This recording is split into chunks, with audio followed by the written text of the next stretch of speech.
দরজা খুলে দেখি এ তো সেই অহংকারী মেয়েটা দাঁড়িয়ে আছে। আমাকে দেখে বলল, ওই তুই আমার বাসায় কি করিস? আমি বললাম, এটা আপনার বাসা হবে কেন? আমি তো আশরাফ স্যারের বাসায়। মেয়েটা বলল, উনি আমার বাবা, সামনে থেকে সর, না হলে কানের নিচে দুটা লাগাবো। কি ডেঞ্জারাস মেয়ে, না সরে দাঁড়ালে সত্যি মেরে দিবে। কি দরকার এমনি এমনি থাপ্পড় খাওয়া? এজন্য তাড়াতাড়ি সরে দাঁড়ালাম। মেয়েটা পাশ দিয়ে রুমে প্রবেশ করলো। মেয়েটা বলল, বাবা, এইসব ছোট লোকদের রুমে আসতে দিছ কেন? আশরাফ স্যার বললেন, মা, সবাই মানুষ, কাউকে ছোট করে দেখতে হয় না। মেয়েটা বলল, দেখো আব্বু, আমি তোমার এসব লজিক শুনতে চাচ্ছি না। আমি আমার রুমে গেলাম।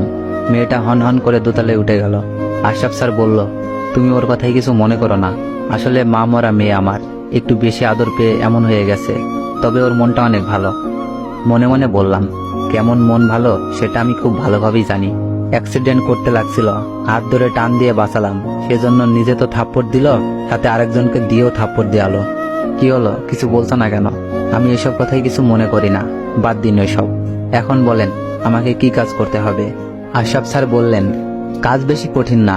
তুমি কার ড্রাইভিং করে আমাকে অফিসে নিয়ে যাবে আর আসবে। ভাবছিলাম কত কঠিন কাজই বা দেয়, কিন্তু এখন দেখছি অনেক সহজ কাজ। এজন্য ওনার প্রস্তাবে স্বাচ্ছন্দ্যে রাজি হয়ে গেলাম। আচ্ছা, তাহলে তোমার রুম দেখিয়ে দিই। উনি আমাকে নিচতলে একটি রুমে নিয়ে আসলেন। রাজকীয় রুম। এরকম রুমে থাকতে পারলে জীবন ধন্য, কিন্তু ওই মেয়ের জন্য কতদিন টিকতে পারবো জানি না। তা বাবা, তোমার রুম পছন্দ হয়েছে? স্যার। আমাকে স্যার বলতে হবে না, আঙ্কেল বলে ডাকবে। জি আঙ্কেল স্যার। Sorry uncle. আচ্ছা, তুমি রেস্ট নাও। আঙ্কেল চলে গেল। আমি ব্যাগটা রেখে বিছানায় গা এলিয়ে দিলাম। আহ, কত নরম বিছানা।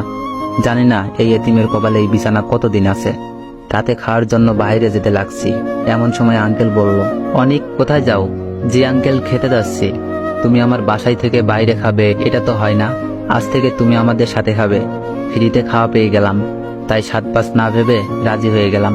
একটু পর আঙ্কেল আর ওনার মেয়ে খেতে বসলো। আঙ্কেল আমাকে খাওয়ার জন্য ডাকলেন। আমাকে দেখেই ওনার মেয়ে চোখ বড় করে তাকালো। তাকানোর ধরন দেখে মনে হচ্ছে চোখ দিয়ে আমাকে মারছে।